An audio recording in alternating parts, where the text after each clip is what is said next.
Welcome to Mark Carney's book club, where I'm going to read Mark Carney's book Values so that those who don't have time to read it or don't have interest in reading it can know what it's all about, because it is a topic of Russian propaganda at the moment, and there's supposedly some very scary things in here, so I wanted to read it for myself and share with you what I find. So last video we did the preface, and now we're going to do the introduction to the book. So we haven't even made it to the chapters yet, but I'm hoping to post one video a day on this to keep me accountable. The introduction begins with him as the governor of the Bank of England, and a quote from the book is that the entrance hall echoes the style of British imperial capitalists.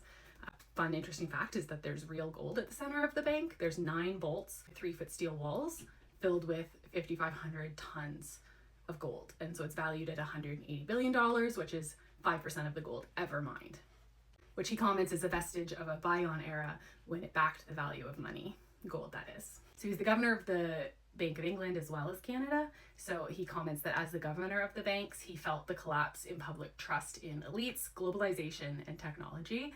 And he became convinced that these challenges reflect a common crisis in values, and that radical changes are required to build an economy that works for all. So the introduction is kind of like a roadmap of the book. It's broken down into 3 different parts, and he kind of describes what you're going to see in each one. Part 1 of the book is going to examine various concepts of value, illustrating the potential disconnect between valuations in markets and the values of our society. Chapters 3 and 4 are going to explain how money is used to measure value and what gives money its value. Historically, this has been formally backed by gold, and the current informal backing by central banks. And obviously he's going to know a lot about that, being the governor of 2 such banks. Chapter 5 explores the future of money, including whether crypto could be the solution to the mistrust of central authorities. Chapter 6 shows that our deepest challenges are rooted in the narrowing of our values to market fundamentalism, and explains that this contributes to the growing exclusivity of capitalism and the rise of populism, which means like concentration of wealth essentially.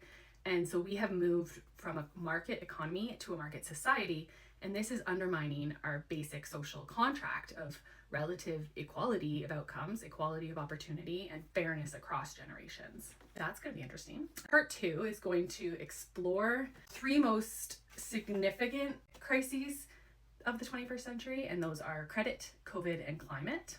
He comments that climate change is the ultimate betrayal of intergenerational equity. It imposes costs on future generations that the current generations have no direct incentive to fix. And once the physical effects of climate change become the defining issue for a critical mass of decision makers, it could be too late to stop their catastrophic effects, which I agree with and science agrees with. So he's very interested in, social values and specifically climate. Part 3 will build on the responses to the 3 crises to draw out common themes and create action plans for leaders, companies, investors, and countries. The experience of the 3 crises suggests that the common values and beliefs that underpin a successful economy are dynamism to help create solutions and channel human creativity, resilience to make it easier to bounce back from shocks while protecting the most vulnerable in society, sustainability with long-term perspectives that align incentives across generations, fairness, particularly in markets to sustain their legitimacy, responsibility so that individuals feel accountable for their actions, solidarity, whereby citizens recognize their obligations to each other and share a sense of community and society, and humility to recognize the limits of our knowledge, understanding, and power so that we act as custodians seeking to improve the common good. He claims that when social needs, such as climate change, are tackled with a profitable business model, the answers to many of the most deeply rooted problems we face become scalable and self-sustaining. To end off the intro, I wanted to just read an excerpt from the book here. We must build consensus around national goals, such as a just transition to a net zero economy, combating COVID, or universal skills training so that all can reap the rewards of the 4th Industrial Revolution. And we must strive to achieve those goals in ways that serve the common good so that all benefit. And I'm on board. Like, I like that. He's a smart guy, you can tell by this book. But he's not just about markets and profit. He also is trying to bring in values of society. So I'm liking what I'm reading so far. The next video is going to be in part 1, which is the rise of the market society, and it's called Perspectives of Value and Objective Values. Stay tuned for that, and let me know what you think of the introduction.